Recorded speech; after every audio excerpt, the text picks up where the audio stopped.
This isn't funny, guys.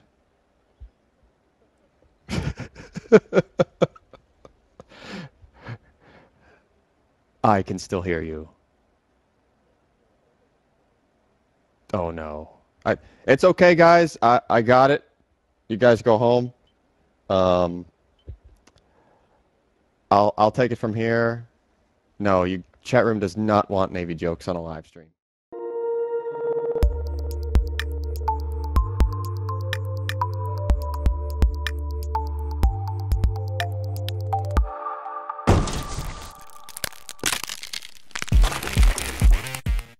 Hi, everybody. Welcome to the PC Perspective Podcast. This is episode 164 for July 28th, 2011. I'm Ryan Shrout. I'm Jeremy Hellstrom. I'm Josh Walrath. And I'm Al Malventano. And we are coming to you for the first time in a virtual set from the new Twit Brick House in Petaluma. You can see, if you're watching the video version, all of our screens around a round table actively discussing the current day's hardware. Or current week's worth of hardware news and reviews. Many thanks to all the hard work and the fine folks at Twit for setting this up and arranging our TVs in such a way so that it looks as ridiculously awesome and silly as this all at the same time. So, exactly. Let's, we have some other hiccups here. You notice my camera is different. Audio should all be fine. If you were listening to this and you want to watch us record this live, we do it, I'll estimate now and say about 10 p.m., most Wednesdays, 10 p.m. Eastern Time Wednesdays at live.twit.tv, 7 p.m. Pacific. So check us out there. We have a lot of fun. Pre-show, post-show discussion is always quite the hoot, so to speak. We do have several emails and stuff we'll get to, lots of news posts to discuss. If you want to contact us, podcast@pcper.com is the email address for you, or 1-888-38-PC-PER, toll-free in the U.S. and Canada for voicemails. But let's go ahead and jump into the news right away. The first thing we're going to talk about is good news on the AMD side. Actually, you know what I think makes better sense? Let's go ahead and talk about our second item first. That would be Intel and AMD providing positive earnings. This is something that a news post that Josh wrote up, that is both Intel and AMD actually made money in this past quarter. Is that right? Yes. And do I really need to talk about it? I mean... Yeah, actually do. That's so why it's on boring. the list. Oh, damn it. Yeah, how much money did is they never make? boring. They made a lot of money. Well, okay, Intel made a lot of money. AMD at least made money. So we can go with Intel first. Yeah, they had something like $13 billion in revenue for a second quarter, which is a record for any second quarter in this entire company's history. That's a lot of money when you consider their records for like Q4s like 5 years ago was 9.8, 10.2 billion. You can see that Intel is doing well even when you consider inflation. They had a net profit of, I believe, 3.1 billion, which is more than, well, it's just right about double of what AMD makes per quarter in net revenue. So again, they're rolling in the dough. Some positives for Intel is that their 32 nanometer production is just going along swimmingly. They've been having that going for 18 months. They're well on track to going to 22 nanometers. So they're looking forward to getting those going early next year, I believe. We probably are going to see some of those, nice Tri-Gate type transistors coming out, and cool. We should see some good stuff.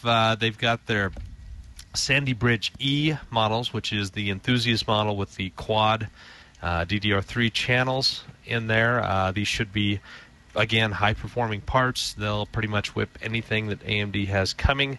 But I've heard a few rumors that it's not working as well as they're hoping. They're disabling a few features, supposedly. What exactly that means and what it means to consumers, I'm not entirely sure, but I'm still pretty certain that the product is going to be fast anyway. Everything has grown for Intel, except one kind of major area.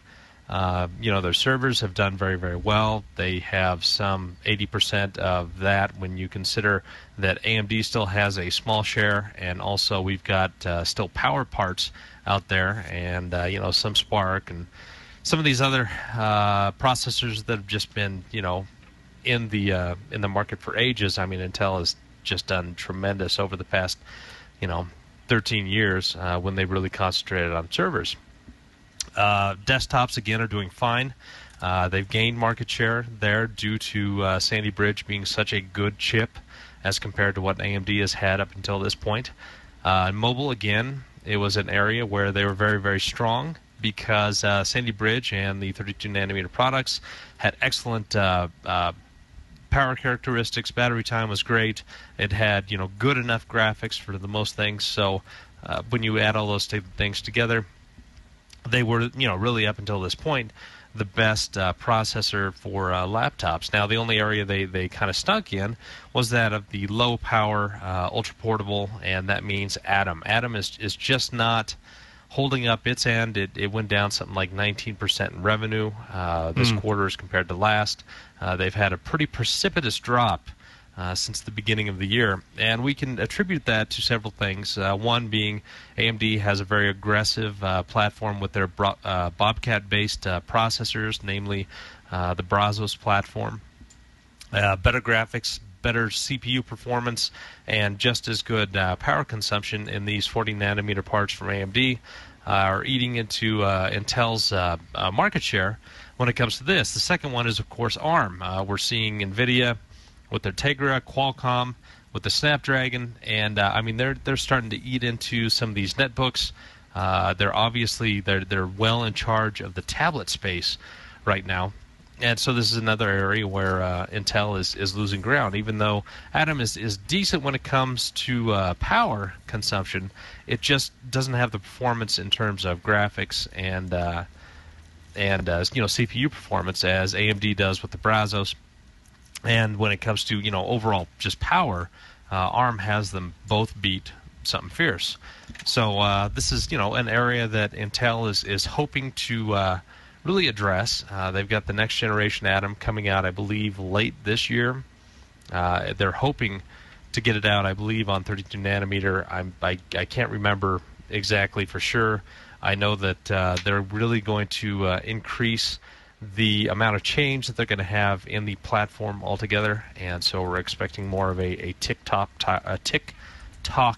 type pattern that we've seen with their desktop CPUs. So even with all that, Intel spent a lot of money on their acquisitions. They finished up the McAfee thing. They have that. They just bought in some wireless chip company, correct? Do you remember? Yeah, I don't remember the name of it, but that's terrible. No, I don't remember the name of it, but yes, they did. They bought into several. I mean, I think Jeremy talked about it last week, actually. Yeah, and so their capital expenses are pretty hefty, and they're investing a lot of money in the company, but that's good because that's money that is going to come back to the company because they've made wise investments. They're staying so far ahead of everybody else when it comes to process technology. I mean, AMD is only just now getting 32 nanometer parts in good volumes. Intel's been doing that for 15 months before that, and they're going to be hitting 22 nanometer well before anybody else, including Global Foundries, IBM, TSMC, UMC. Well, did UMC? No, UMC is still by itself, I believe. Yes, it is. But yeah. They're just smoking everybody when it comes to process technology. Now AMD also announced results. They came in a little bit lower in revenue than what was expected. It was only about $100 million, but they had better net profit than everybody else was expecting. They came out with, I believe, $1.57 billion in sales, and they came out ahead with a $61 million profit. That's not a huge profit, obviously, as compared to Intel. And in fact, compared to last year this time? Well, yeah, it's a little bit better because it was minus $41 million or something like that last year. Well, they were finishing paying off Global Foundries. Yeah, they were doing all kinds of interesting things with the books and, cooking them here and there. But yeah, they had a pretty good quarter considering all the things that were going against them. A lot of the cost-cutting routines that they implemented seem to have paid off because they are coming out ahead this quarter. Llano is something they're really hanging their hat on. They shipped something like 1 million of the processors in this quarter, and that primarily a lot of them went to the mobile. And it was just, a couple of weeks ago that we saw the first desktop Llanos hit the scene. So those didn't have a huge effect on their overall No, I profits. wouldn't think so. No, but the GPU must have, because, I mean, if you took the adjustment out for purchasing Global Foundries, this time last year, they were at $70 million. This time this year, $83 million. So $13 million is not much to sneeze at. No. So, so far, I believe they've shipped something like 7 million APUs this year. That includes the Brazos chips plus the Llano. So, they're doing pretty decent with those kind of products. It's keeping them competitive, and they're really looking forward to Bulldozer. They think that this is going to help them really increase their market share, especially in servers. When you talk about actual thread handling and efficiency when handling that many amount of threads against one of these Sandy Bridge, AMD feels like they're going to have a pretty significant improvement in performance over what Intel has when you do actual thread count.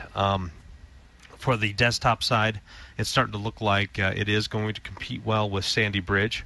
But I believe to compete well, they're going to be clocking these products up a lot higher than what we see, a standard clock Sandy Bridge. So what the highest end, 2600K is 3.3 gigahertz or 3.4?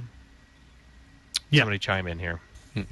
Okay, and so the top end looks like it's going to be about 3.8 gigahertz on the AMD side, with the turbo core up to like 4.2 gigahertz. So they're going to be pushing the clock speed. This is still going to be a 125 watt TDP part, so it's not like the original Phenom 2 when they had the the B2 series that ran at 2.6 gigahertz and was pulling something like 143 watts TDP, and that was being generous to it. So they're looking to be in a little bit better shape with the upcoming parts. They're going to have a much better quarter upcoming because of Llano in the mobile. Even though the CPU is not as good as what Sandy Bridge offers, the graphics are much, much better, and they've finally gotten to the point where their power consumption and battery life is very comparable, and if not a little bit better in some instances to what Intel has. So these are all very positive things for AMD. I think that their stock went up like $1.50 or something after they announced this quarter and how things are looking for them. So, we've got some good competition between the two companies for, the next 6 months. Then after that, we're going to have to see what Intel does with their 22-nanometer process, how well they're able to roll out these products, and what exactly it's going to do against AMD and their kind of refurbished, redesigned product lineup. Okay. Now, Jeremy, I don't know how much of that was already covered in your news post that kind of looked at Bulldozer being on time with all that. Did Josh pretty much cover everything we wanted to cover? For the most part. No, for the most part. I mean, sort of the big thing is that Bulldozer is going to be on time right now, even though you've got Tom Seifert acting as CEO now that Dirk Meyer is gone from AMD. And you've got Global Foundries, who is also missing a CEO at the same time, which is a little odd, but essentially what they're reporting is that right now we're going to be seeing Interlagos go out to the OEMs on time. It means as far as financials go, it's on time. They're actually going to see profits because they're being sold. For us, it means it's being shipped to the OEMs. It should hit us very soon after that. Gotcha. So it's still going to be on time-ish. Okay. Which is good to hear. Another little new, actually pretty interesting news story, not something relatively, really, really new. Intel posted something about a technology they're calling MLAA, which is morphological anti-aliasing. This is a technology, or it's a term that we've probably, or many of you have heard before, when AMD launched the 6800 series cards, I believe. They introduced their own version of MLAA, And it's different than your standard super sampling or multi-sampling. So super sampling is, Josh, correct me on this if I'm wrong, it's the most GPU intense version, because it actually renders, if you have 4x super sampling, you're actually rendering the image 4 times and offsetting anything. So it's the most possible processing required. MSAA multi-sampling does it on like per pixel basis. It's much more efficient, and that's why basically nobody really uses super sampling anymore. Is that pretty much like the current versions that we have out now? Yeah, essentially.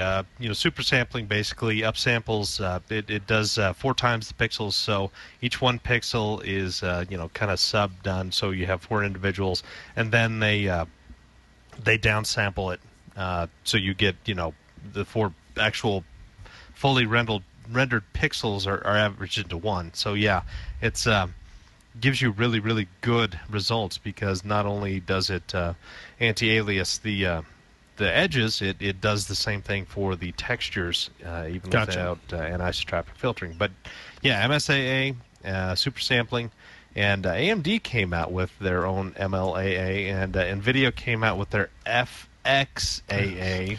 Yeah. And these are all shader-based, and essentially what they do is they're kind of edge detect, and they use the calculating power of the GPU rather than just doing this gross oversampling of pixels and rendering more pixels than they need to. They find out the edges, then they only take the pixels along the edge and average those values, and then go ahead. Oh, I was just going to say, what's interesting is that Scott, who did this post for us on PC Perspective, looks at, he says, look, Matrox rather, initiated this type of technology back in the early 2000s. They were looking at how can they do fix anti-aliasing without increasing the load on the GPU so dramatically. But as we know, that was the old Parhelion, I believe. Yeah, they had some issues with. It was 16XAA. Yeah. Yeah, but they had issues obviously with market share and selling cards and staying profitable and all that kind of stuff. So that kind of went that technology almost kind of faded away. But Intel is actually introducing another version of that into their integrated graphics parts, their processor-based graphics, so Clarkdale as well as Sandy Bridge. And what's interesting is that it's very, very similar to what MLAA is on AMD and what FXAA is on NVIDIA. Now remember, MLAA from AMD is a direct compute-based post-processing filter thing, right? So it waits till the image is completely rendered, and then it actually applies a direct compute GPU algorithm to it to find edges after basically on a flat image. It doesn't really know anything about the 3D structure behind everything. FXAA is similar to that, but it has to be implemented by the developer from the outset. So I think there's only 2 games that support that right now. I can't remember what they are. Duke Nukem Forever is one, and Battlefield 3. Supposedly. Maybe that one's coming out. Borderlands? No, there's another one that's already out that supports it. Oh, okay. But Bulletstorm? No, I don't know. Something like that. You're not helpful. It doesn't. But I mean, that is one sort of problem with these, is that with all these specialized anti-aliasing, it's a good thing you can do game-based driver profiles. Because a lot of these you actually have to do at the driver level. It's not in the game. Right. And there's positives and negatives of that, right? If it's not in the game, it means the developer doesn't have to know about it. New methods can come out after the fact, after the game's been released, and you can improve image quality and gaming quality without them intervening. But then it tends to be a little bit less efficient than when the developer gets their hands on it and can do something specifically with it. What's interesting with the Intel MLAA method rather, is that it combines the power of the CPU and the GPU. So Scott writes in our little post here, to keep the performance up, they do pipelining between the CPU and GPU, which keeps the CPU and GPU constantly filled with the target or neighboring frames. In other words, as the GPU lets the CPU perform MLAA, the GPU is busy preparing and drawing the next frame. Now he brings up some potential pitfalls of this, is that by definition you are inserting latency into when that image is actually displayed on your screen, right? About 1 frame of one draw frame of latency on there. Now that, depending on your frame rate, could be anywhere up to as high as 16 milliseconds if you're running at 60 frames per second. So it's really interesting, but the performance advantages, Intel posted this on one of their development blogs, looking at gaming at 1280 by 800, not really high resolutions, which is kind of what you expect for a Sandy Bridge or a Clarkdale based system. And they compared performance scaling with no AA, performance scaling with MSAA 4X, which is kind of one of the standard anti-aliasing methods we use, and then MLAA with pipelining on, and you'll see that performance degrades, or rather, performance frame rate degrades much more quickly with MSAA 4X than it does with MLAA. And they say that the morphological anti-aliasing method actually looks better than your standard 4X MSAA algorithms. So it was an interesting tech blog that Intel posted. It was interesting in the standpoint of they're actually doing some innovative things in terms of the graphics pipeline. We'll see how well this gets implemented. It's not publicly available as far as I know of yet. No, it's definitely not publicly available. But is this the type of stuff that Intel was hoping to address and get to when we talked about their mini-core x86-based discrete GPUs and that type of thing that never really took off? These are some of the potential options they had for improving performance with non-standard GPU architectures. So it's pretty interesting. I recommend everybody go over to the site and give the full rundown there. Scott does a good job of kind of detailing what anti-aliasing is and how the problems, and all about the jaggies and how it kind of compares to AMD's MLAA and NVIDIA's FXA. And this kind of stuff are things that we've kind of been looking for a long time. Essentially shader-based anti-aliasing, instead of having these essential workarounds and tricks that they do with MSAA and the performance hogs of super sampling. They're kind of doing things in a more intelligent way, and they're using the computing power to give better results without having all this fixed function, having stuff that is not so much a workaround or a shortcut or a trick. It's intelligently doing this anti-aliasing, and that's actually, when you consider Larrabee and where Intel was going there, I mean, they had to implement functionality like this to get the most out of their hardware, just because they have such so little fixed function type stuff. So yeah, it's neat to see. All right, we're going to take a quick break here. Thank today's podcast sponsor, and we'll come back, talk about SSDs, steady video technology, overclocking your computer from your cell phone, and those types of things. We'll be right back. All right, thank you, MSI, for that. Now it's time to talk a little bit about storage. We're going to bring Alan back into the fold. He's been lonely ever since the introduction to the show. What we're going to talk about now is Intel apparently has reproduced something called the 8 megabyte bug, and there's a fix coming soon. Will you give us a quick rundown of what the 8 megabyte bug is and why we don't want to see that? All right, so this is specific to the Intel 320 series, first of all. Okay. What a few, and really this is very few. This is like one of those outbreak things where everybody is all of a sudden, oh my God, my drive broke. Basically what happens is if your system does not shut down the proper way, and how this relates to a solid-state drive is the system actually sends a serial ATA command across that bus and lets the drive know, hey, system's going down. So it sort of gives the drives a heads up.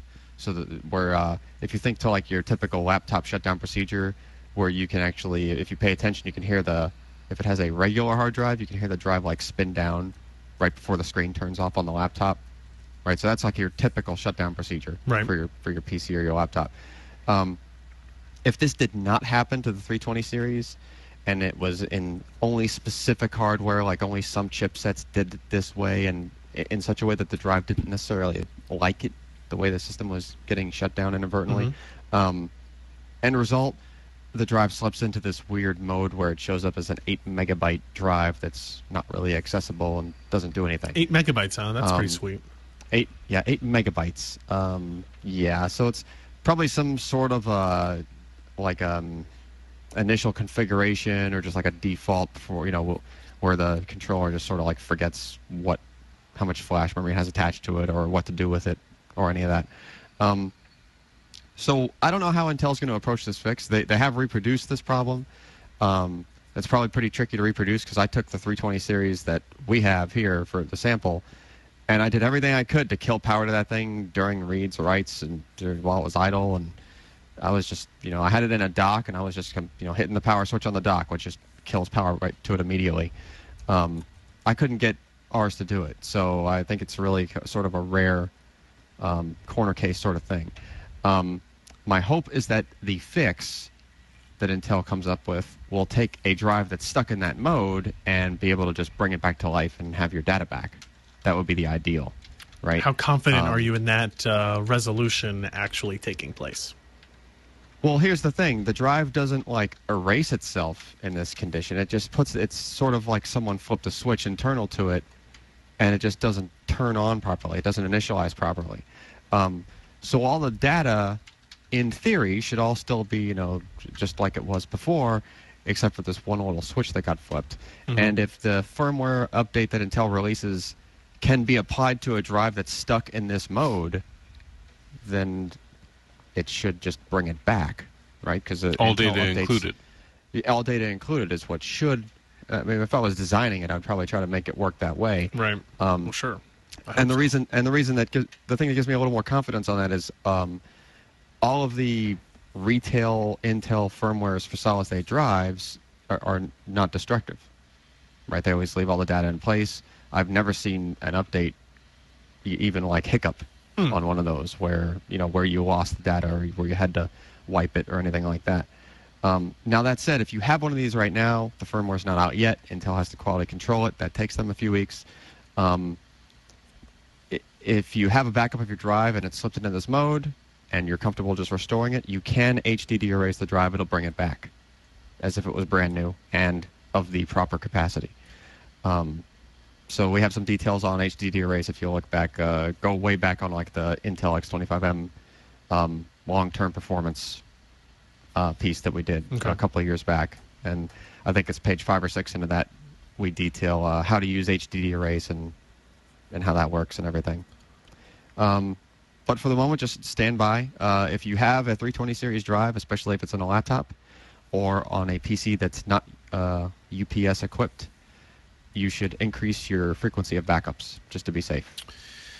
Yeah, a little bit disappointing. I was having a conversation with somebody in the industry. We were talking about how, in the reality of the cases, most people assumed SSDs would be more reliable by this point than they are, right? More reliable than traditional hard drives. And it seems to have been, from an outsider's perspective, outsider being, I get a lot of user emails and into the podcast, into the site, into Twitch, that kind of stuff, that it seems like the rate of bad SSDs is almost increasing across different vendors, different controller types. Is that something that you think is a problem? I think the problem is that they're a little aggressive on... See, here's the thing. A lot of the time when I see these drives failing, it's like a premature failure. It's almost like a DOA sort of thing. Drive works for a couple weeks, then something happens, and it just ceases to function. That sort of thing is the typical, what I hear about, what people email me, that sort of thing. Sure. Can I posit a theory here real quick? Go for it. Is it really that much worse right now, or are just SSDs finally getting to the point where they're inexpensive enough that a larger proportion of people are going to buy them? Therefore, we're going to hear a lot more complaints about it. Yeah, I mean, I'll definitely second that. It does have that going against it, right? Because how often are people really going to complain and be very loud about a spinning hard drive failure, right? I mean, that just happens. Everybody, They'll RMA it. They won't say a word. They'll RMA it. It'll be, nothing, right? Just because it's an expected thing, not normally expected to happen so early for a spinning disk, right? Because it's going to happen a little while later. There's a little more QC kind of thing at the factory before a spinning disk ships. There's like some mechanical tweaking that goes on before they go out the door. Well, and it's a 40-year-old technology. Yeah. So you're not going to see, you bet 40 years ago you saw spinning hard drives failing, all kinds of premature failures and, manufacturing defects and whatnot. This is the reason that you see this for solid state, right? For solid state, no moving parts. It's just like any other solid state kind of device. You sort of would expect it to just last for years. However, it's a little bit of a more complicated thing to make one of these things, because when you write to flash memory, you have a lot of power draw for that kind of process relative to what you're used to drawing for just small microprocessor type devices. Okay. And the controller has to handle that sort of thing as well. So that's a problem. That's something that's going to make those failures happen a little more premature, and it's going to make it so that you have to make that chip to tighter tolerances. You have to, it just has to be beefier than your typical microcontroller. Okay. I mean, we don't need to get into too big of a discussion on this. I just know that a lot of people have been writing in to, you and I, the site in general, many other sites talking about reliability issues with SSDs, and I thought we wanted to at least let everybody know that we're looking into it, we're addressing it. We're talking about the Intel 8 megabyte bug here. We've discussed the potential issues with OCZ's Vertex firmware, those types of things. So something we'll keep an eye on, and we'll check on going forward. Another quick news post. This is actually another video perspective that we put together. This is a look at AMD steady video technology on AMD A-series APUs. If you remember when the AMD Llano APU was first released, there was a little bit, maybe a paragraph or two of discussion in which we discussed steady video. And this is I keep using the term GPGPU because it seems to make the most sense. This is a GPGPU application, meaning we know the Llano APU combines x86 cores, it combines 400 shader processors, those types of things.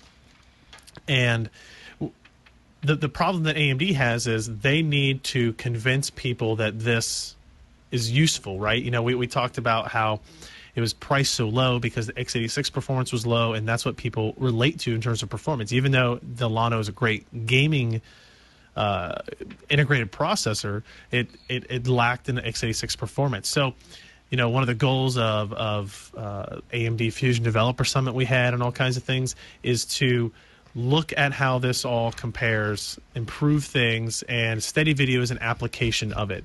It does this by doing real-time video processing of shaky cam images. So if you've ever recorded a video that you're holding a cell phone with your hand, and okay, you're all fired.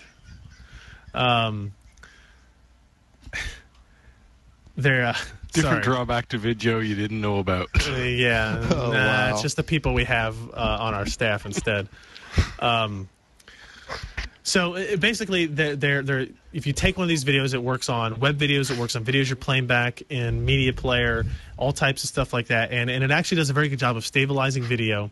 It does a good job with stuff that we recorded specifically for this purpose versus stuff that we just found on YouTube. We got a little video that demonstrates several different instances of it working, both in an AMD demonstration and in our own personal videos that we took kind of while walking around the office, walking around on the street and that kind of stuff. And I think you'll see that while not perfect, it is very much an improvement. And I think it validates part of AMD's stance that the GPU can be used for more than just gaming.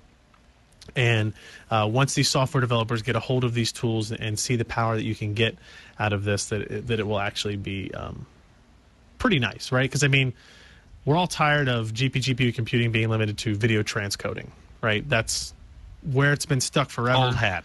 It is. I mean, and now that Intel made QuickSync, it's kind of like it's over, right? I mean, QuickSync does almost the same functionality, much faster, and with much less power. So they've got to find other things to impress us with. Otherwise, Llano and Trinity and future Fusion parts aren't going to be as exciting. So, also, just a quick note here: we don't have any testing on this yet, but if you have if you want to, you can download the MSI Afterburner application from the Android market. This will allow you to, in theory, connect to the Afterburner overclocking application on a Windows PC and overclock, change the settings, update clock speeds, that type of thing, monitor temperatures, all through your phone on a graphics card. And keep in mind that MSI Afterburner, although MSI branded, doesn't require an MSI graphics card to actually run. So in theory, you should be able to do this on, an ASUS card, on EVGA, anything like that. But obviously, MSI wants you to see how great their software is and then buy their graphics card because of that. But check that out. It's a free download. Free is always good. Give it a shot. I think there's an iPhone version coming soon too, but I think it's taking a little bit longer to get through the process than I expected. Another quick news post here, Alan. I don't know what what is new here or what is changed. OCZ apparently. I can't translate the pun. OCZ wraps both its arms around a new SSD controller. It's a dual-core ARM, for crying out loud. Okay. Everest. Indie Links. So what is new here? Is this something? This is the first announcement really post OCZ Indie Links merger acquisition talk, right? Yes, that for one. This is a controller that's been in development for a while now. Serial ATA 6 gigabit. The sort of things that you would expect for a next generation, now current generation solid-state drive controller. And triple layer cell. Yes, triple level cell support for flash memory. So that's where you have 3 bits per cell instead of MLC, which is 2 bits per cell. Oh, okay. It gives you a little higher density. I don't really see that catching on right away, but that's something that might come in later, maybe for some more discounted products, because those triple level is even lower on the number of times you can cycle that memory scale versus MLC, right? You have SLC, which is really high. You can really beat that up. MLC, you have to be a little easier on it. TLC, same thing. You have to be even more easier on it. So really high IOs per second capability. It's 8-channel from what we're reading. So the last, if you think back to the last, now a long time ago, Indie Links controllers, the Barefoot, that was only 4 physical channels, but it could make sort of virtual channels. It could talk to multiple devices on each lane, sort of like multiplexing sort of thing, like some motherboards do with RAM, or some chipsets do with their RAM.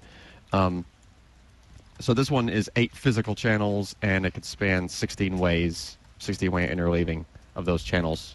So that's really crazy how much flash memory you could hang off the end of one of those controllers. Not that they're going to put that many flash chips connected to it.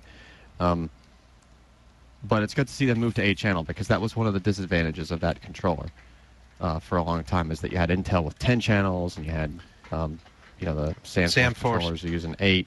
Indie Links has kind of been the last place controller for a while, hasn't it? Yeah, I mean it was pretty good when it first came out, but then it was quickly overshadowed by just everything else,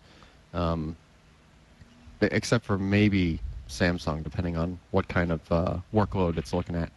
But OCZ's gone from a shady storefront to actually owning Indie Links. Yeah. So wow, I picked them up.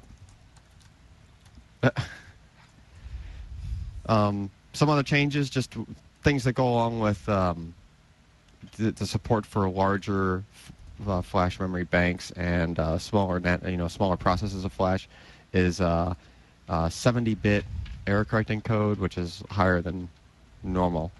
And they don't. This piece didn't go into details on what kind of ECC they're using, but I imagine it's going to be one of the newer methods that's a little more robust that has to do with flash memory, or just applies better to flash memory. So the result there with better ECC is that you wouldn't have to go too crazy on the over provisioning while getting similar kind of reliability, because the controller can pick up on errors and correct them, a greater chance of correcting a given error that it sees, that sort of stuff. Gotcha. So yeah, just your typical advances that you would expect to see from a controller. It's good to see that Indie Links is going to do this. I'm curious to see how it performs when we finally see Silicon. Cool. We did get news today also that the AMD CFO, which I guess is like one of your top people in charge when you don't have a CEO anymore, stated that they will have 28-nanometer GPUs out this year, which, based on a lot of the other news that we know about, puts them well ahead of what NVIDIA is planning, more than likely in Q1 of 2012. Jeremy, what do you know about what AMD talked about? This is on their earnings call, right? Yeah. So while they didn't announce a CEO, they did have some good information. Yeah. Essentially, what seems to be going on, not that my video is moving in any way, shape, or form that I can see, is that AMD's decided to go with a low-power HKMG for their first batch 20-nanometer GPUs. This essentially means that it's not going to be the top end that we're going to see coming out first. It's going to be the mid-range. It's not necessarily that they're ultra-low power for netbooks, for cell phones, or anything. More that it sucks in a little bit less power. It makes 28-nanometer process work. And yeah, it could have looked worse. With NVIDIA, they want to go full out. They want the 28-nanometer high power, as much as we can get it going, as high as we can get the CUDA cores clocked. We're going to go for it, which is all of a sudden why they're seeing a huge delay on the 28-nanometer process out of TSMC, whereas AMD is saying, oh no, our 28-nanometer is coming out as soon as we want. So it's a slightly different process called HLO, which is essentially low power for HKMG. So they're still maturing the process, is probably the best way to say it.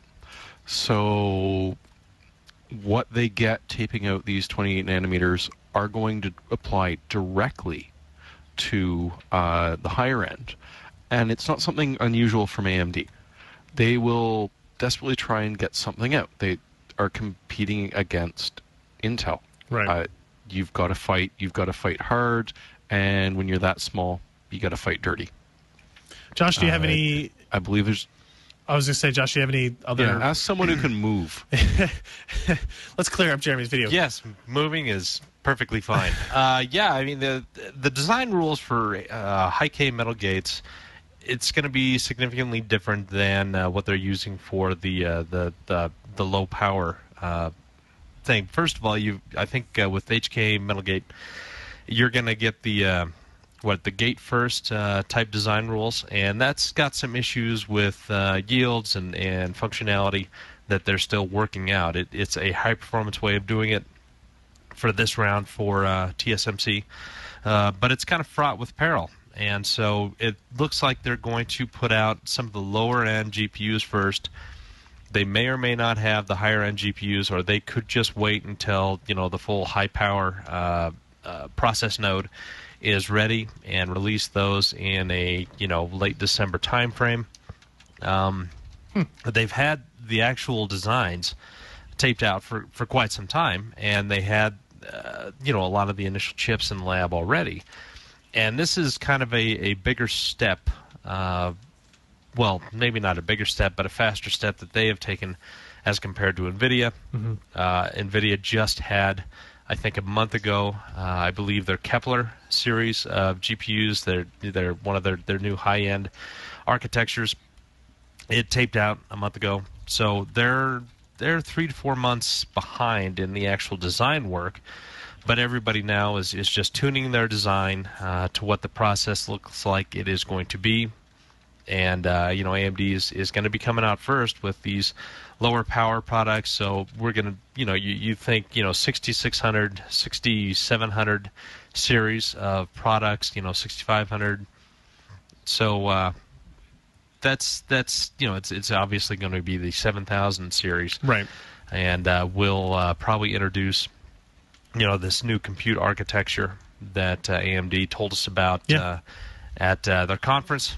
So yeah, they're going to be first out of the gate, but do not expect them to just dominate the industry, because I believe the HD 6900 series and obviously the GTX 580 series, they're going to still be the high end for the next 5 to 6 months. So don't hold your breath thinking that you're going to get this super duper 28 nanometer product in next month or in 2 months from now. Right. All right, fair enough.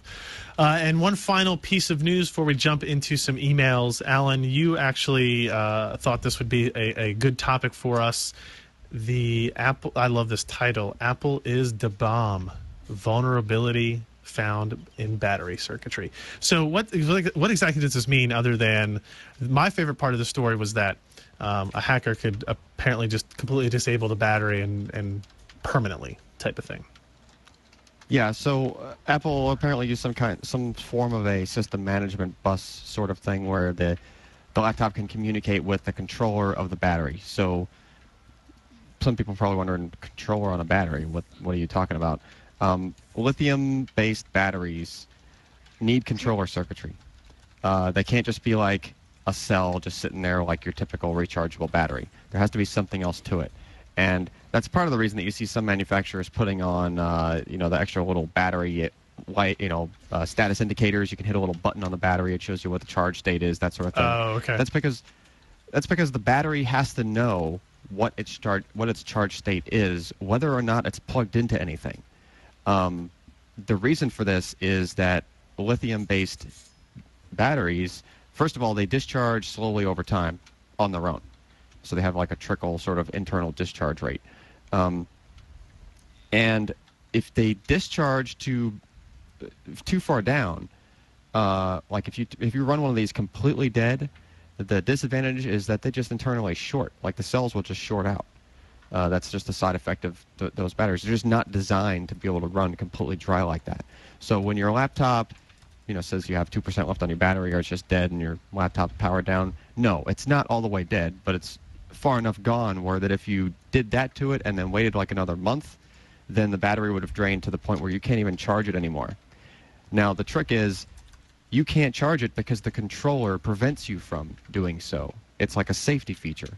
Because if the cell shorted out because it was too far discharged, then you tried to charge it, now your battery gets too hot, then the other cells that are actually charging could get like to the point of overcharge while you have the other cell shorted out within the pack. That would be a really bad thing, because if you overcharge lithium-based batteries, they go into a thermal runaway condition, and then you end up seeing like that, what was it, an IBM ThinkPad burst into flames video. Yeah, the burst into flames from way back. Oh, the outgassing is scary enough, let alone the bursting into flames. The thermal runaway results in that. It's outgassing. It's all kind of, and the gas that comes out of the cells is actually flammable. So it's almost like a blowtorch. So this is like bad news for either side of this, overcharged or undercharged. So bad news for this particular development is that a guy figured out the default password that Apple leaves set on that controller. So the system, a MacBook, the operating system at some layer in there, something in there can communicate with the battery controller. Now, it's probably just doing so to find out, hey, how charged is the battery? Right, just that simple, okay, 88%, all right, it puts it on the screen, user knows how much time they have left, that sort of thing. But if you can actually access it to the level that this guy is, he's like dumping the firmware, rewriting the firmware, sending it back to the battery.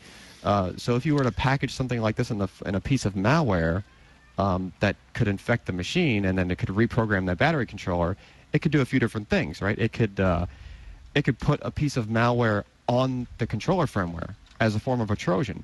Whereas even if you pulled the hard drive from the system, put a brand new one in, reinstalled the OS from your base OS 10 disk, all that other stuff, if that OS is still vulnerable to whatever he injected into that firmware, the battery could reinfect the laptop. So that's just completely turns upside down what. Yeah, and don't they sell a model where you can't take the battery out? All of the batteries, it's essentially all of the models. That too, right? They're not meant to be changed out. And actually, for those, I don't think the controller is on the battery. Right, the controller is somewhere on like on the like a battery motherboard type of thing. Yeah, it's somewhere on the board, right? So that's not even something where, for the kind with the permanently installed batteries, non-serviceable or not supposed to be serviceable, you're potentially just stuck unless you changed out the battery controller module, right? Not just the battery pack itself. This is what happens when we make things better. That's a pretty big deal, right? And here's the much worse case scenario. If somebody wanted to really be malicious about it, they could make the battery just non-functional. Now, this guy bricked a few batteries just doing his testing, I'm sure, because he tried to write firmwares back. And when you're messing with firmware and you try to, roll your own code like that, then it's probably going to break something. But if you really knew what you were doing and he found out all the details to that, or if some actor found out all the details to that, they could just turn this into, okay, make it so that the battery allows itself to discharge all the way and potentially short.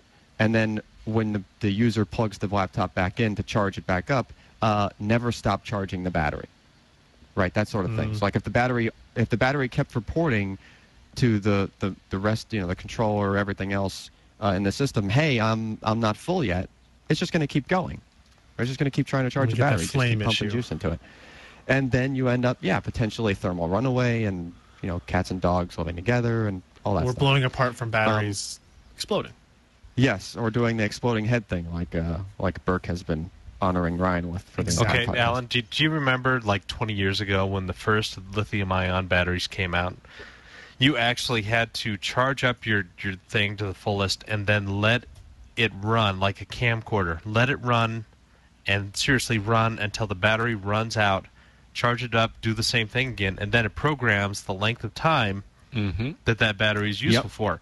Because I remember somebody who didn't read the directions and did like a 16-second video, and they turned it off and whatever, and they tried to record again, but all they could do is get 16 seconds of battery life on their stinking battery. Who would that be? And they had to. And those were the. And the reason for that. The reason for that was the original, very primitive battery controllers that were on there that couldn't really do that much. And this is the far end of that, right? This is the. Right. Now they're really smart to the point where they have firmware and the system can communicate with them. All these other things. My take is that a MacBook should not be able to reprogram the battery firmware, at least not with some form of a default password. The way that this guy figured that out was, remember a few years back there was the MacBook battery issue. There actually was an issue with the batteries just had some kind of hiccup where it wouldn't charge or something like that. And Apple was able to push out just an update, a software update that fixed this. And it fixed it because the software update reprogrammed the flash, the firmware of the battery. And then this guy just reversed that and figured out, it uses this password, and this software update was pushed out to, hundreds of thousands of MacBook users. Oh, okay, that must be the default. And lo and behold, there it goes. It starts working when he tries it. Nice. So look forward to asymmetric key algorithm protection battery circuitry in your future, so that people can't do that. Yes, that's what we all need. It'll just get that much more complicated. I'm going to unplug all the batteries from all my laptops now, even though they don't have programmable firmware. We're going to get into some emails here real quick. podcast@pcper.com is the email address for that. We got our first email comes in from Tom asking about Eyefinity. We had lots of good feedback on Josh's Eyefinity article from a week or so ago. Tom asks, you did a good job talking about that one, Josh. Yeah. Hey, thanks. The email from Tom says, following up on Josh's write-up about his experience with Eyefinity, I was wondering about how he set up his monitors and if he or you have any insight into the best orientation for playing games. I'm planning on putting 3 Dell U2711 monitors in Eyefinity mode, but I don't know if I can get more out of it in portrait or landscape. FPS games are what I play most of the time, with the addition of racing games such as Dirt 3 and the occasional flight sim. What do you recommend? Thanks for always putting up a great show and fueling my techie needs week after week. Now, Josh, you did 3-screen landscape, correct? Correct. And, you've had a whole lot more experience in Eyefinity and multiple monitor setups. What do you prefer? What I know, like Kyle from Hard OCP, he loves 3 in portrait landscape. The portrait mode, right, rather than landscape. But what's your feeling on that? I think the potential is best for 3-display landscape. What needs to happen is the game developers need to adjust their code in such a way that the field of view is adjusted so that the things on the side displays aren't stretched so much more dramatically than what's on the center display.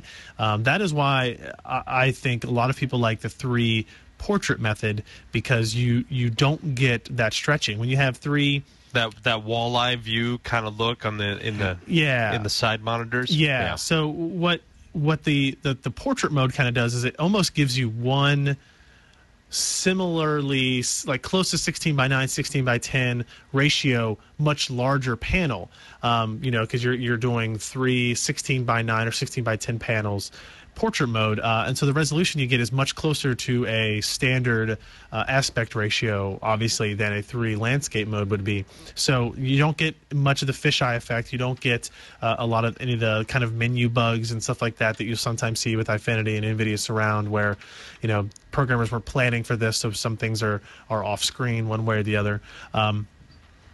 That all being said, I still think I like the 3 landscape mode best. I think it gives you the best appearance of having more screen real estate than you've ever seen before, which is obviously kind of the goal here with an Eyefinity setup.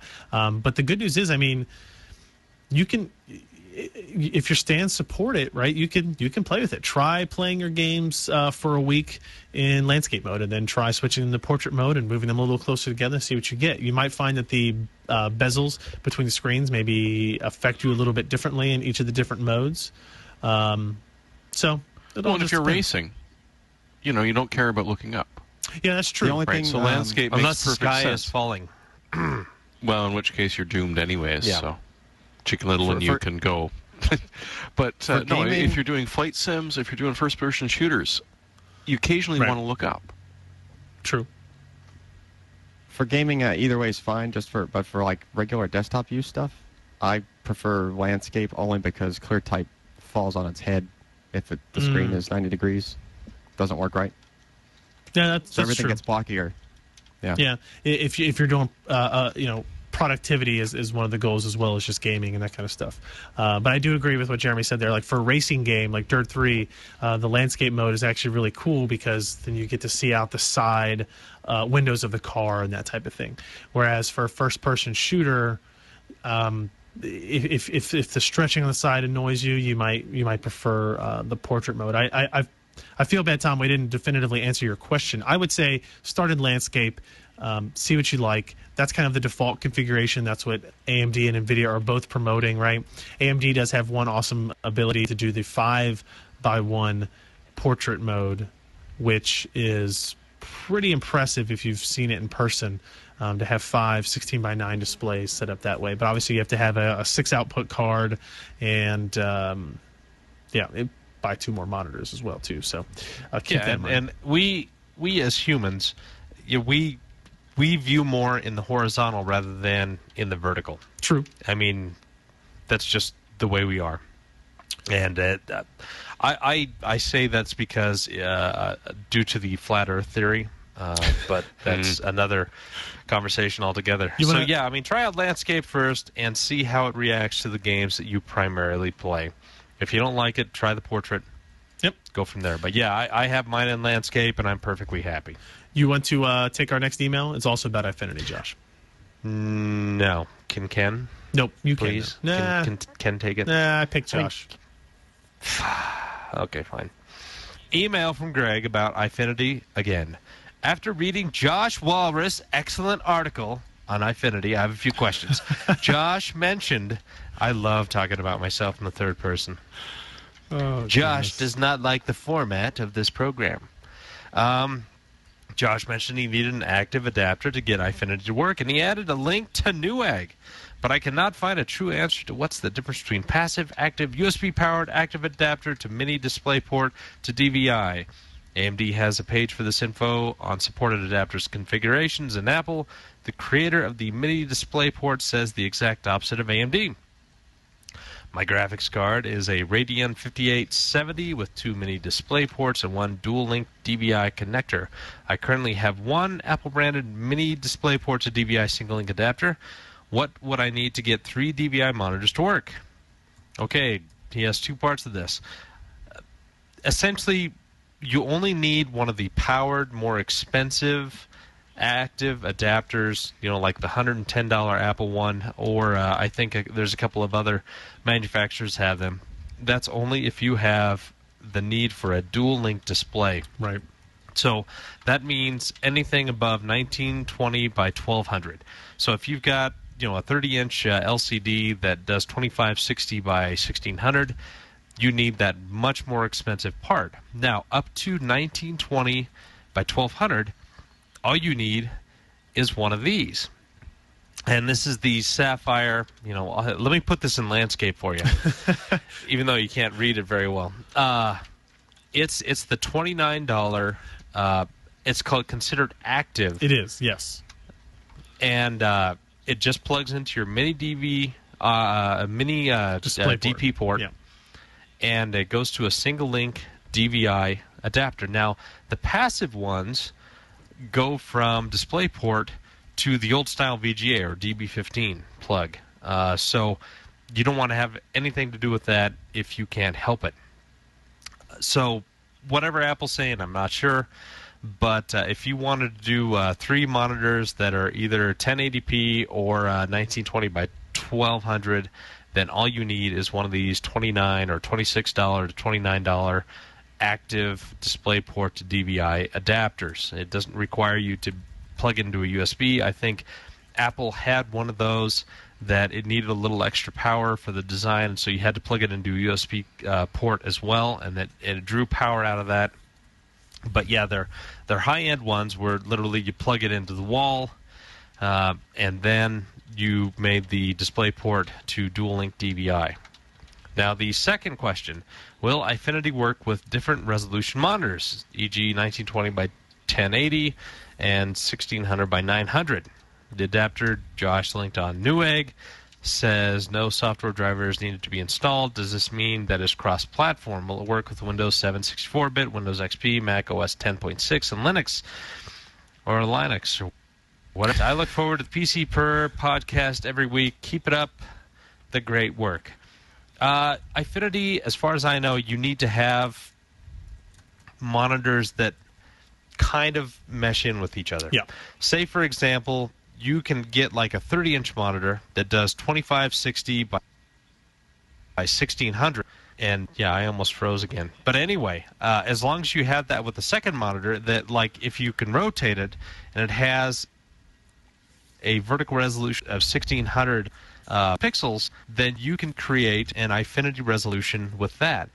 But say if you have a 1920 by 1200 combined with a 1920 by 1080, you're going to have to run that 1920 by 1200 at 1080p resolution. So you're going to have kind of blockier looking pixels because of the interpolation of going from 12 pixels vertically to 1080. So you have to have, unlike multi-monitor in Windows, and the default, you can have multiple sized monitors and it's not a problem. Eyefinity, you just kind of need to have everything fit into a nice box. Yeah.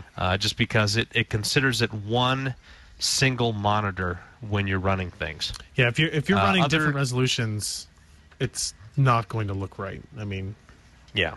Especially And this for didn't gaming. require any drivers. Nope. You just plugged it in, you set the resolution, and even in regular Windows mode, it worked fine. Eyefinity works like it's supposed to. Does that have a specific model number or anything? Geez. You got the box there. I figured you'd know. Mini DP to single link DVI 100925. How's that for a model number? That's pretty awful, but all right, that'll do. Part number CA0D118-R0. Also awful, but okay. Yeah. So, it's not something to really worry about. Just look forward to the active mini display port to single link DVI adapter, and you should be able to find one that works. Okay. And any other, does this mean it's cross-platform? Yes, as long as the AMD drivers support it along Linux or whatever, it should work without a problem. Yep. All right, Jeremy, you want to take an email from Luke about SSDs? We'll probably have to reference Alan anyway. Luke, I am your SSD. I am looking at buying an SSD, and while looking through reviews on Newegg, I've noticed that some brands' drives have had a lot of reviews complaining about their reliability, which we may have mentioned before. One of these brands was my first choice, OCZ. Intel's drives have had less reliability complaints, after Alan finished breaking them, but they can't be found for quite as cheap. So my question is, first, should I be worried about the bad reliability reviews of some drives? No, not really. And if so, can you comment on a good third brand with price and reliability in mind? I'm looking at about 120 gig range at $220 if it helps. So, just under $2 a gig. So this is a great debate, are all the problems that we're seeing with reliabilities on SSDs because they're being adopted? And they're not being adopted by enthusiasts that are used to the RMA process and used to being on the bleeding edge of technology where, things break. And that's one of the reasons you like to buy them, is because you can play with it and then break it and see if you can fix it. And if you can't, well, you send it back and, hey, it's free. You get a brand new one to try out. Right. And OCZ, we're looking at a very solid controller, and we're also looking at a company that really wants to push the edge. So, as far as my vote goes, I think a lot of the reliability issues we're seeing is just the growing pains of a new technology that is slowly being spread out to consumers as opposed to just the enthusiast crowd. You mean what millions do you say, of Al? consumers rather than tens of thousands? Yeah, exactly. So 1% of tens of thousands, that's one post that never gets answered on a forum. 1% of millions of users everywhere. Yeah, I agree with you guys on that, but I do think that OCZ tends to push the edge a little more as far as how much performance they're squeezing out of a given piece of hardware, a given controller, a given set of flash memory, that sort of thing. And Intel, I think, just from my experience with them, they back off that margin a little bit more. Right. They're more, they'll give up higher write speeds in favor of, more reliability. Even if it's only 10% more reliability in practice, they don't care. They're just like, yeah, we want to have this margin. We're going to stay away from this, design margin, that kind of thing. Because they do the same thing. They apply it to their CPUs, how they make CPUs, how they make, anything else that they do. They're pretty good about that, and they're pretty good about not pushing the edge too far. So just to give a bit of perspective on that, anything that, like, if I'm storing files on something that, I do this subconsciously, and it wasn't until Jeremy was just reading this question just now that it actually clicked for me. Stuff that I'm always like, I just want to write something onto it and then stick the thing on a shelf and just leave it there and then come back to it later. I find myself using like the 320 for that. Just for some, I didn't think about it until just now, so I haven't really digested it fully. But just the way that the build of them, just in my experience, the reliability seems a little bit better. Yes, people are very vocal, and you could probably argue that people that are buying an OCZ branded drive on Newegg, if they get a defect, they're probably going to be definitely vocal, and they're definitely going to make that post. Versus some of the other brands, they're probably just not that sort of people, right? Where they're going to go back and, I got to, blast this out there, right? Because OCZ has like a very big forum, that sort of stuff. They're really into that sort of thing. Right. So their following are going to be more vocal. But for the enthusiasts, it's, oh crap, what did I do? For the consumer, it's what did they do? Exactly. Now for Luke specifically, something else to push him towards Intel maybe is that I think the sweet spot is still the 120 gig, or is it the 160 for Intel for like 320 series? 160 probably. If you do like a cost per gig comparison, there's a sweet spot there. It's right around there, and the Intel drives tend to be really low on the cost per gig, and they're also very solid, right? You're not going to get the bleeding edge write speed that you're going to get with OCZ drives, with especially like SandForce controlled, but you'll get pretty much everything else. You get high IOs per second on reads, you'll get good throughput on reads, that sort of thing. And if you're looking for the budget, stay away from the 6 gigabit stuff, because it's just, there's too much of a premium right now. All right. Why don't you take our last quick email here from Jesse, also kind of talking about SSDs and the potential of SRT. Is it SRT? I don't remember what it is. The Intel caching technology. Smart response technology. Yeah, there you go. Thank you. Yeah. Okay, so SRT notebooks. I'm wondering if and when laptops using the Z68 chipset. Wow, that's sentence is written weird. And therefore can use SSD caching, hopefully with a small onboard SSD like Gigabyte was putting on some of their motherboards, might be available. I don't really think I need to explain why this is of interest. Yes, you're correct, you don't, because everyone that's looked at our Z68 piece knows, but just to quickly rehash, you take a small solid-state drive, you add it to your spinning disk that's already installed in the system, makes sort of a hybrid drive that's controlled by the Intel controller instead of trying to squeeze it onto some form of an SSD controller that does both at the same time. Mm-hmm. You get really good performance gains. It gets you probably like 90% of the way there for most of the things you're going to do as far as performance. So you have the capacity of the big spinning disk, but the performance most of the time of the solid-state drive. So Jesse mentions the form factor of the Gigabyte. Yes, that's the MSATA form factor. Right. That's exactly the form factor that will be used for that same tech when it does hit laptops. There are currently laptops that have a non-Z68 version of that. They're using MSATA. Intel makes an MSATA version of the X25 series or now the 320 series. And those plug in the same way, same kind of thing as the Gigabyte board. It will do the same thing for Z68, although I don't have anything firm on that. Ryan, do you have, like, for a Z68 form or version? It's like the 6 series, for right? for the mobile platforms. For mobile specifically, they support that technology on other mobile chipsets. I was trying to look it up exactly which one it was, but they support that on some current existing 6 series chipsets, but not Yes. they're not Z chipsets. They're H chipsets. But I'm trying to find that real quick and from what I remember, and can't talk tonight. I think it was like all of the 6 series. Like, I don't think it was like the desktop where it has to be the Z specifically. It's not all of them, but it's several of them, if nothing else. Right, it's several of them, and I think it's just left up to the manufacturer. They're going to have to include it. Their BIOS has to include special, a different version of the code that comes to deal with storage specifically. Yeah. It has to be a coordination thing. It's the HM67 and QM67 mobile chipsets. Those are the only ones that support Intel Smart Response technology on the notebook front. Yep. And I don't know if there's any shipping, but I haven't seen any yet, and it sounds like something that Intel would have been more heavily promoting if they were, right? I think Lenovo is supposed to be having one, or supposed to have one pretty soon, but this is something we can look into. We can ask those questions. I'm sure they'd be more than happy to tell us which notebooks have those products in it. So, yep, we did. I did a little digging around, and I found an LG one that supposedly is coming out that has one, which sounds, frankly, a little odd. Okay. All right. Fair enough. Okay, so that's going to do it for emails.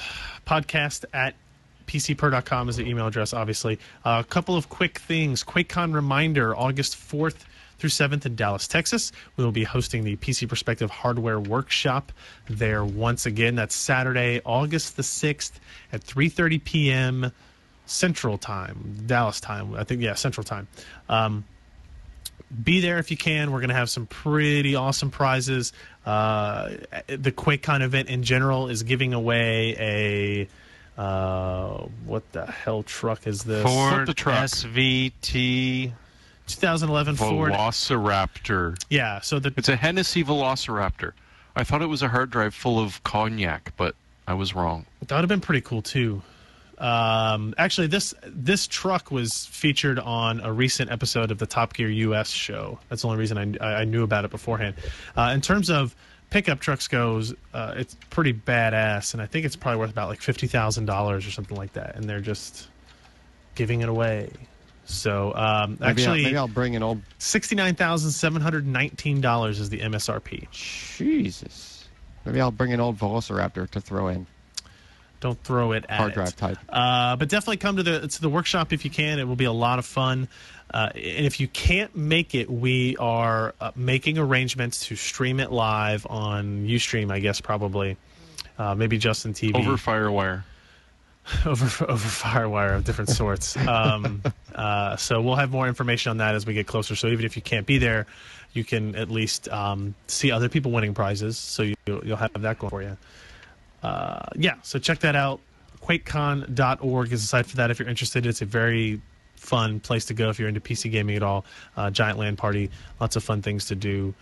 So check it out. Yeah, and if you enter in your birthday, they might let you in the site. Apparently, you have to be 18 just to look at it. I didn't know that. Birthday. I always just pick January 1st, 1912 or something like that, just so they screws up all their metrics. So yeah, we'll have more on that. Actually, this is the last podcast before the workshop. No, we'll have one more recording probably. One more. But we'll see. So check it out. Check out pcper.com on the homepage. We'll have pages about what prizes are going to be there and all that kind of stuff up very soon as well. Let's move on to... Don't sell your ticket. Yeah, don't sell your ticket if you win a car ticket, because then you'll win the car, but you won't win the car. The person you sold the ticket to for $100 will win the car, and you'll want to jump off a bridge. Let's move into our hardware software picks of the week very quickly. I kind of am taking a shortcut here. This is probably something we've talked about. If you haven't heard about this piece of software, you're probably not on the internet. It's called Evernote. It's available on PC, Mac. It's available on iPhone and Android. It has great capability for sharing notebooks. We use it internally here when we're planning something like Quakecon, like our hardware workshop at Quakecon.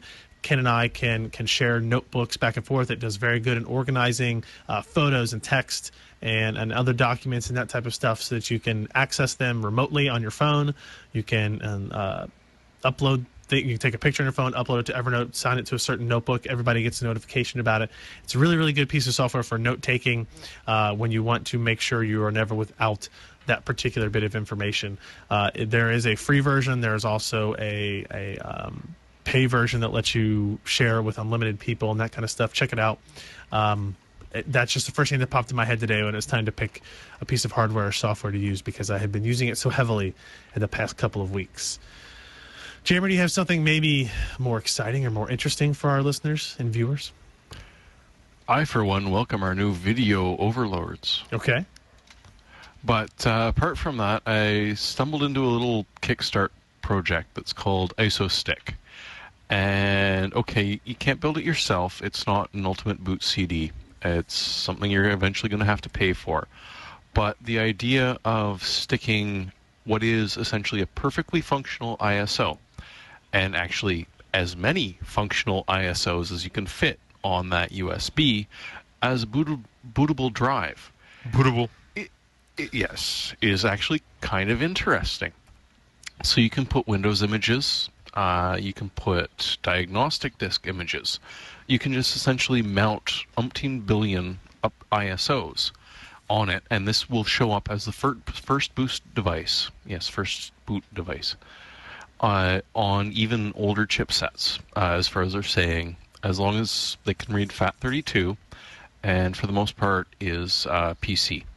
They're sort of working on spreading it to Apple. They're working on spreading it to Linux distributions. But you're looking at what is, as far as a computer is concerned, with a little bit of soldering and an SD card and some flash storage, a CD. It loads as a CD, so as far as even older operating systems are concerned, you're not booting from USB, you are booting from a CD drive. And so, if you've got people that it's like they want to restore their Windows XP at home, and they want to restore your Windows XP Professional, and the XP 64-bit Professional, and the Windows 7 32-bit Home, right, and the Windows 64-bit Ultimate, and all of a sudden you get a USB stick that has every single frickin' one of those images on it. It's pretty nice. It seems like a good idea to me. If you got the spare cash and you toss in money for the Kickstart, they're about 50% done, maybe a little bit over it. You actually get, depending on how much you throw in, a 4 gig, a 6 gig, or for an 8, a 16, or a 32-bit, or 32 gig USB stick as a first. So really, it's It's handy. Cool. I don't know that it's going to be brilliant because we haven't played with it yet, but it sounds like a really good idea. Cool. Josh? Josh got a cheaper one, though. Me. Cheaper. I like cheaper. I like cheap. I'm all about cheap. Anyway, you know what? Corsair's one of the first to bring out one of those cheap USB 3.0 flash sticks that actually performs well. 70 meg per second reads, something like 17 or 20 meg per second writes. But for 16 gigs, you can get it after rebate for $15. Without a rebate, it's still like $25.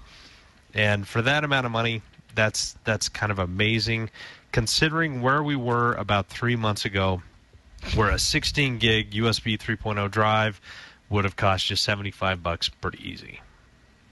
We, So this is nice. if you come to the that's workshop, the we're giving away Voyager. like 50 of these, by the way. Ooh. Sweet. Even cheaper than That's the $16. Voyager form factor, though, right? That's the rubberized. Yes. Yeah, you can bulky throw it looking thing. against the wall, put it in your washer. Yeah. Yeah. I don't know if I Don't do recommend anything it, more but than you that, though. can, right? Yes, and Jeremy's thinking of other places to The put it. washer But anyway, is the limit. yeah. Nice. Alan, what do you got for us? So a little while back, Josh's camera Died. kicked the can on him. I don't know what he or his children did to it while he wasn't looking. Small children. Yes, small children, cameras, very bad thing to put them together. So I sort of used that as an excuse to upgrade mine because I was like, hey, you want to buy my HX1? So I had this, Sony came out with an update to this model, and I think it was probably 30 or 40 picks of the week ago. I picked that one, the HX1, Sony type. And they came out with this HX100 model. 1,000 or Same- 100? 100. 100. Okay. It's almost the same as the prior model. Okay. Except they added, that Josh is holding up. Except they added some stuff. This one could do a sweeping panorama just like the last one, except now it's 43 megapixel output for that. So basically you just sweep the camera and it outpoops a humongous panoramic picture. It's like 10,000 by 4,000. Thanks for ruining the process for me, but okay. It's up there. It's pretty good. And it's like effortless. Like you don't have to like take a shot Right. and turn it and take another shot. No, it's just like you just sweep it and it's done. And then the other big thing they added with this one is the optics. Now it's using Zeiss glass, which is pretty darn good, right? And instead of a 20 by zoom, it's 30. So the range on this thing is 27 millimeters to 810 millimeters. Hey, you don't happen to know, Optical. can it support recording at 120 frames per second video? This one, no. Damn it. Okay. No. And that's something that Ryan has been looking for that for a while. However... You're still digging for that, Ryan. I am. Now, hold on. It does 1920 by 1080, as in not like the reduced resolution or the 1440 silliness or anything. It's full-blown 1920 by 1080. And it has a few different modes to it, but it does 60p. That's less than 120, 60 but still pretty good. Frames per seconds. True, but That's 60 60p. frames per second Yeah. for a format that you're typically used to seeing 24 frames per second. Or 30. That's, or 30. 60, that's when you start getting... That actually gives my system a little bit of a hard time playing it back. And we're talking Core i7. Sounds like you have a You know, I have to crappy be computer careful. then. Yeah, I have to be careful what codecs and stuff I'm using to get fluid... that's the kind of thing it'll actually Obviously, make you a need little more motion sick if SSDs, Alan. Yeah, they need a few more dozen plugged in. How much is that camera you recommended, by the way, Alan? It's around $400. I got it for like $450. So it's around Soaking $450. I looked on Amazon. The only place I could really find it in stock was about $450. Best Buy has them. They're Yeah, it's $449 going- as well. It's still pretty new, so the sale prices really haven't kicked on that kind of stuff. I have the one that you sold to Josh, and I still really like it a lot. Wait, what? Huh? I have that same the same camera. You've got this one? I Not the- don't get. I have one That's not manufactured the to the camera same you think it is, specifications. Josh. Right. It's actually an empty box. Oh, jeez. So, okay, that's going to wrap up the With show. a brick in it. We are done. Please, pcper.com/podcast is the URL to share with your friends and family. If you are going to be at Quakecon, send us an email, podcast@pcper.com. Let us know. Come up and say hello to us. Maybe distract Josh a little bit, kind of bother him some. He really enjoys that. Bum a drink from Ryan. Yeah, because I just carry him around with me, like in my pockets. Hey, anybody got a beer? Yes. Nice. So that's it. We will see you next week in some form or the other. And make sure, again, you pay attention to news at pcper.com for information about the workshop and maybe how you can stream it online if you're not going to be there in person. So with that, I'm Ryan Shrout. I'm Jeremy Hellstrom. I'm Josh Walrath. And I'm Alan Montano. Thanks for listening. And that was video. Video hurts you. Well, I think towards the end there, it sort of ended up not too bad.